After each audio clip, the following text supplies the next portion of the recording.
Doris and I'm going to be presenting my TI presentation today.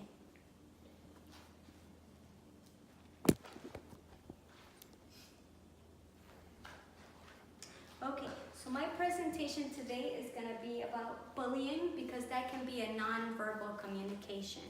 I thought that would be a good topic to choose because bullying can be very expressive. People can express themselves in very different types of ways. They can push, they can grunt, they can give you a dirty stare, they can just look offish, like putting their arms like this, and that could mean that they are communicating non-verbally that they don't want to be around you. In my next slide here, I wanted to, this was my thesis statement, and it was to raise awareness on the effects bullying can have in our society, in our schools, and of course in our children.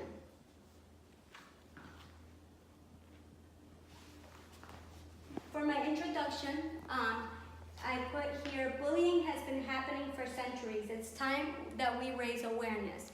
And the reason I say that is because a lot of people know about bullying, and bullying, of course, everybody knows about everyone.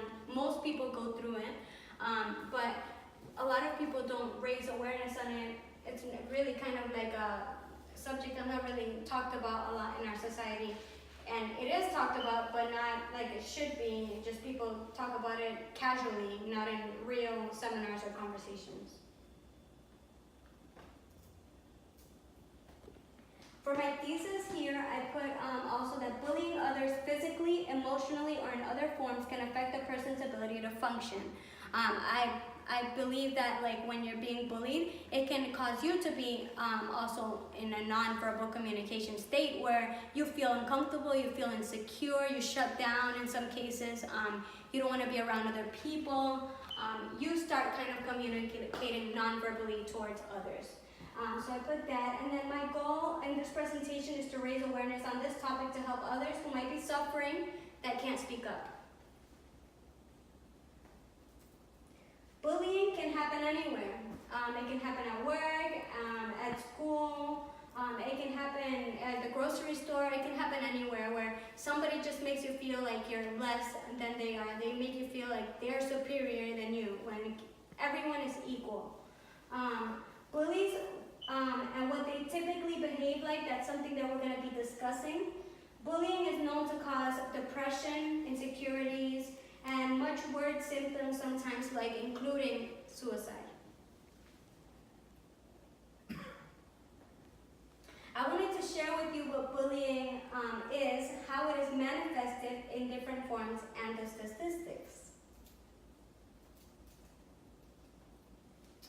Okay, bullying can go anywhere from a mean stare to an eye roll, a physical behavior like pushing, hurting someone else physically, punching them. It can be something as an attitude, or just someone walking by you with their head up like this, making you feel like you're less than and they're more superior.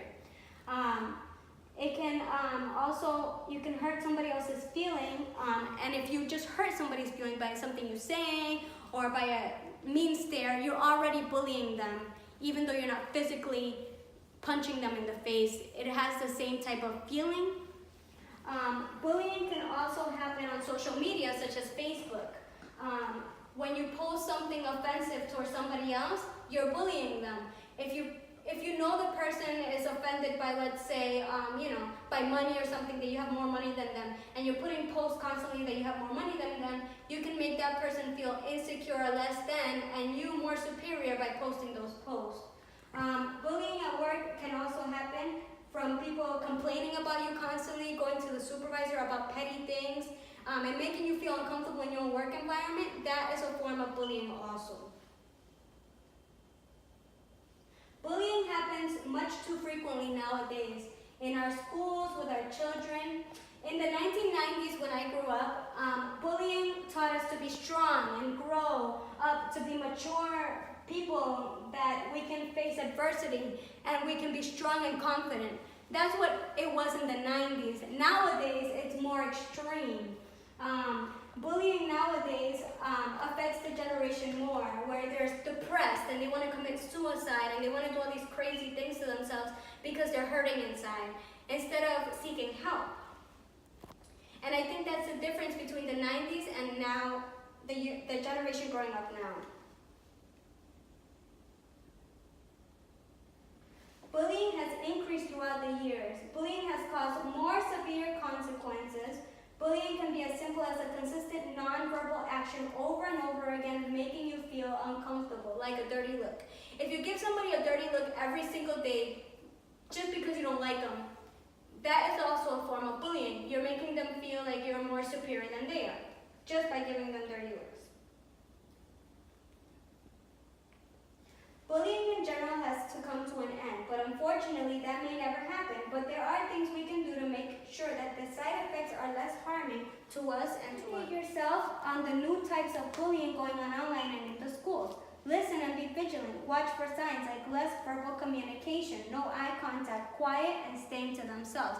Those are signs of someone being bullied. When they're to themselves, they're quiet, they don't make eye contact, they feel like they need to be put to the side, or they're like this, then they're probably being bullied.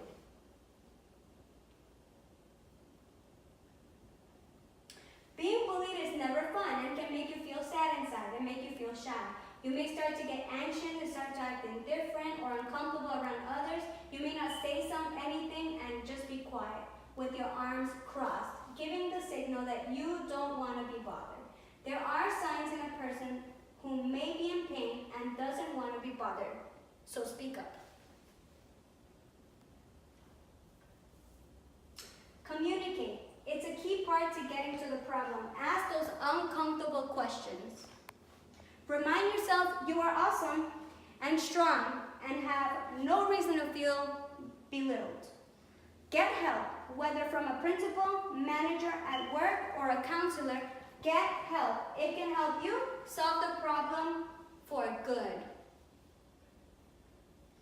And here's a quote I found, and it says, "You must be the change you want to see in the world." So if you want to be a better person, be a happier person, be a stronger person, be a good person.